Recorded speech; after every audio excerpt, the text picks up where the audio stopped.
తెలంగాణలో సమగ్ర ఓటర్ల సవరణ ప్రక్రియ కీలక దశకు చేరుకుంది. రాష్ట్ర వ్యాప్తంగా చేపట్టిన ఎన్యూమరేషన్ సర్వే అనంతరం ముసాయిదా ఓటర్ల జాబితాను ఎన్నికల సంఘం విడుదల చేసింది. అయితే భారీ సంఖ్యలో ఓటర్ల వివరాలు అన్కలెక్టబుల్ కేటగిరీలో నమోదవడం ఇప్పుడు చర్చనీయాంశంగా మారింది. మరోవైపు ముసాయిదా జాబితాలో పేరు లేని అనర్హులైన ఓటర్లకు ఈసీ మరో అవకాశం కల్పించింది. అసలు ఎంతమంది ఓటర్ల జాబితాలో ఉన్నారు, ఎంతమంది పేర్లు గల్లంతయ్యాయి, క్లెయిమ్స్ అభ్యంతరాలకు గడువు ఎప్పటి వరకు?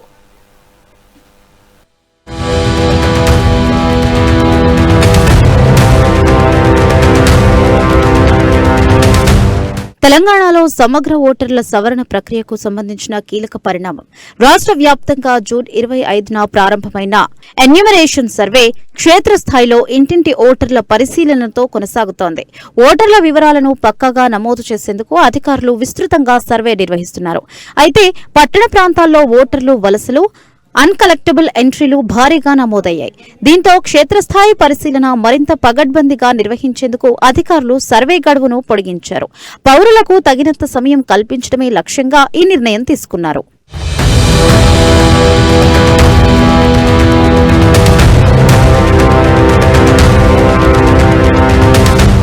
ఇక సమగ్ర సవరణలో భాగంగా ముసాయిదా ఓటర్ల జాబితాలను రాష్ట్ర ప్రధాన ఎన్నికల అధికారి కార్యాలయం విడుదల చేసింది.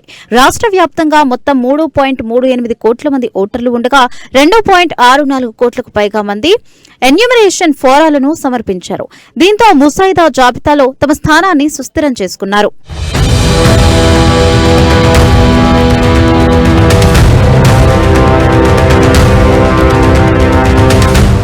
అయితే డోర్ టు డోర్ సర్వేలో అనేక కీలక అంశాలు వెలుగులోకి వచ్చాయి.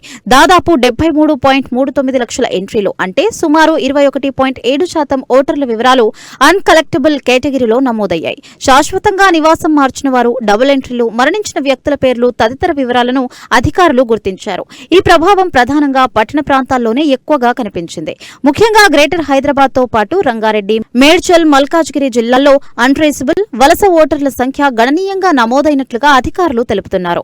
ఐటీ కారిడార్లు, ఉపాధి కోసం తరచూ నివాసాలు మార్చే ప్రాంతాల్లో ఈ పరిస్థితి ఎక్కువగా కనిపిస్తున్నట్లుగా తెలిపారు.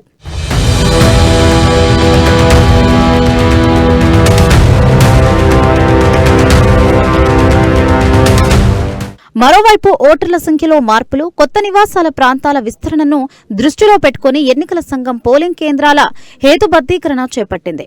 ఓటర్లు తమ నివాసాలకు సమీపంలోని కేంద్రాలలోనే ఓటు వేసేలా, పోలింగ్ స్టేషన్ల వద్ద రద్దీ తగ్గేలా చర్యలు చేపట్టింది. దీంతో రాష్ట్రంలో మొత్తం 36,353 పోలింగ్ స్టేషన్లు అందుబాటులోకి వచ్చాయి. ఇక ముసాయిదా ఓటర్ల జాబితాలో పేరు లేని అర్హులైన పౌరులకు ఈసీ మరో అవకాశం కల్పించింది. సెప్టెంబర్ 16 వరకు క్లెయిమ్స్, అభ్యంతరాలు స్వీకరించనున్నారు. ఓటర్లు తమ పేరు ముసాయిదా జాబితాలో ఉందో లేదో పోలింగ్ బూత్ లేదా ఆన్లైన్ ద్వారా పరిశీలించుకోవాలని అధికారులు చెబుతున్నారు.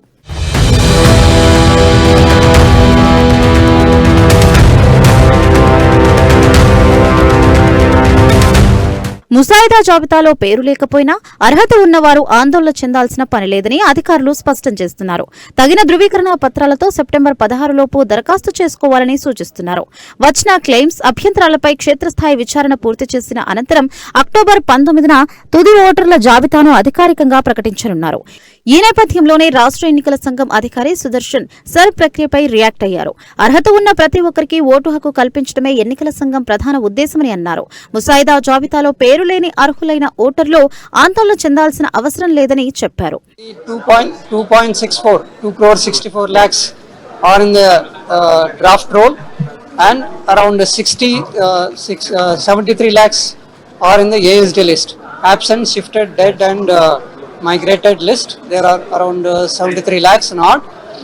So this draft that has been published today, it will be put in the website of the CEO, as well as it will be available in each ERO office and AERO office and BLO level also, which will be put up in the notice board related to each office. So electors can see the details relating to their names, whether it is in the roll or not. They can come to know about it. So the persons whose names are not there in the electoral roll, so they can apply through Form 6 or Form 8.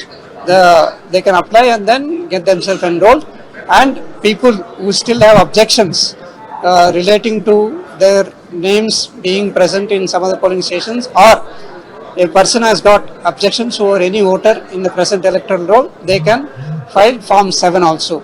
So this is the procedure that is there as of now.